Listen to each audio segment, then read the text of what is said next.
Gad Saad, he's one of the good ones.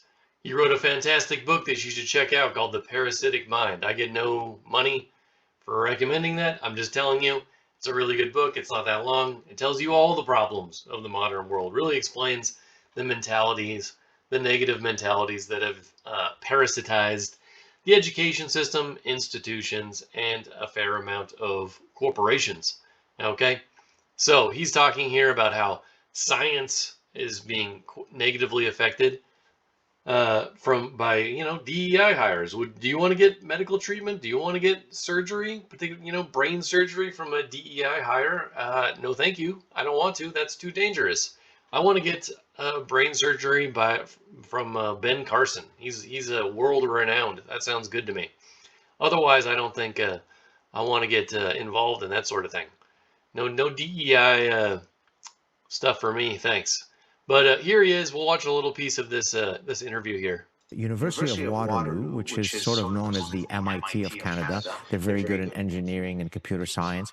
They had a call for 2 chaired professorships, which is the highest level of, right? It's an endowed chair.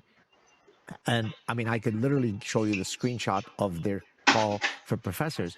The number one qualification was non-binary, whatever, two-spirit and all that stuff. So you really, I mean, it's different. How unbelievable is that? That's the requirement for someone to get a job. You have to be non-binary or two-spirit. Hey, by the way, the term two-spirit, if you look it up, they claim that's an ancient and Native American phrase. Well, it's from the far-off year of 1990. It was literally invented in 1990, and it's used by non-native people most of the time to pretend like they're somehow unique when they're not, because they don't know how to work for a living or do anything productive.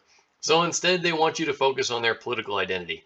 So it's really cultural appropriation, by using the left's own language to use a term like two spirits. It's really inappropriate. Difficult to believe that that's real, right? I mean, so in artificial intelligence and complexity theory and all of these analysis of algorithms, you need to be non-binary, but it's all over the place. Now, most people can go about their lives trying to ignore it, but I wasn't able to ignore it because if I had played the game as part of a careerist calculus, then I would have felt as though I am a fraud. Mm-hmm. How can I go on Dave Rubin's show and talk about the diversity, inclusion, equity being a scam, but then quietly when nobody's seeing, I just play along? No. So I think most professors, regrettably, don't have that sense of code of conduct. And so they say, well, let Gad Saad be the hero. I need to get my money so I can pay my graduate students. I'll play along. Once we can get them to stop playing along, I think the problem can be resolved rather quickly.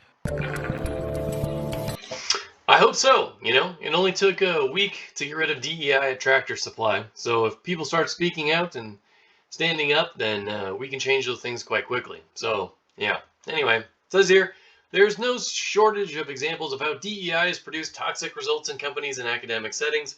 However, it is also important to examine history to fully understand how dangerous DEI could become if it continues to run free.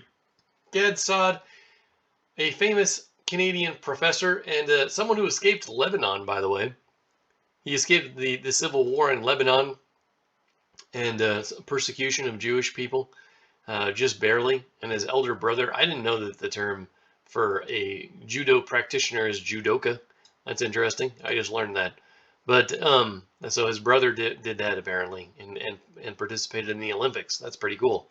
But anyways, his family's been quite successful, so that's neat. After escaping Lebanon, dealing with a dangerous situation, having to start over completely, but they came to Canada, I believe, and they found a way to make it. Recently provided excellent historical examples of how scientific terminology has been twisted by evil individuals with a political agenda. The methodology of these past events bears some resemblance to current DEI practices. Although DEI is becoming more common in universities, Gad Saad expressed hope that the logical majority still has the ability to push back against DEI. It is imperative that individuals in these settings help restore and maintain academic standards at these institutions.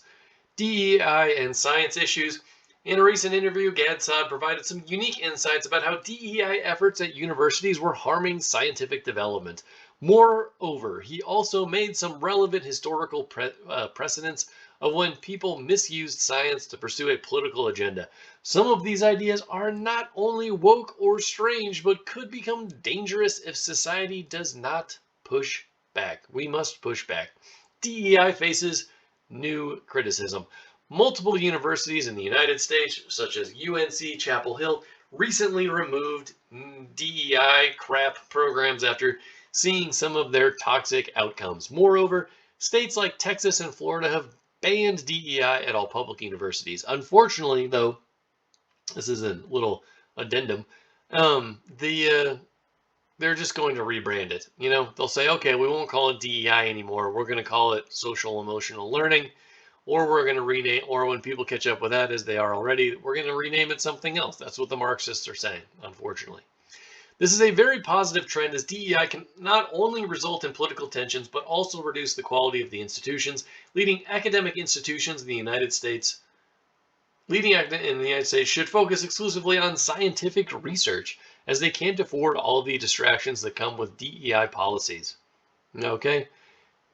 Non-compliance. Let's go. Saad sounds like a libertarian now. Talks about his philosophy of not complying. Okay, so this article goes on a bit longer. If you want to read the rest, check out dschooled.substack.com.